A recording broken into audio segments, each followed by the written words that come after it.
Sa isang tahimik na sulok ng paaralan, isang estudyanteng puno ng talento ang nagdadalawang isip kung may halaga pa ba ang kaniyang ginagawa. Uy, Emil, my friend! Anong ginagawa mo? May sinusulat ka? Iwan ko ba, Lara? Parang walang saysay. Sino pa ba may pake sa Filipino sa pagsusulat?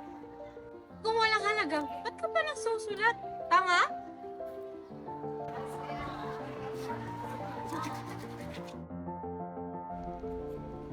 Minsan, ang pinakamahalagang sagot ay nanggagaling sa mga taong hindi natin inaasahan.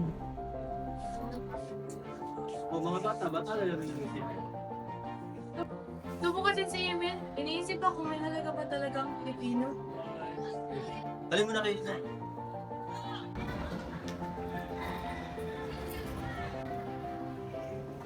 Alam niyo ba, mga bata pa ako, may isang taong sa Philippines. Hirap yung buhay. Yun ang nag-express ng photo ng simple. Isang simpleng tula, pero binago niya ang buhay ko. Ang wika ay hindi lang tinda sa papel. Isa itong tinig na may kapangyarihang magbago ng buhay. Uy, tara na! Anong oras na? Magkipasi na si Mama.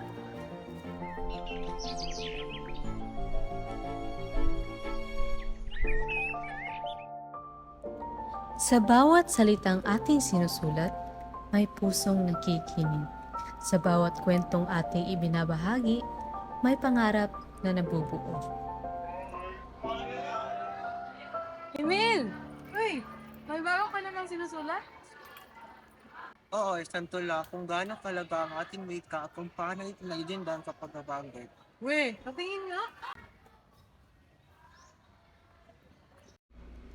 Minsan, hindi natin agad nakikita ang halaga ng ating talento.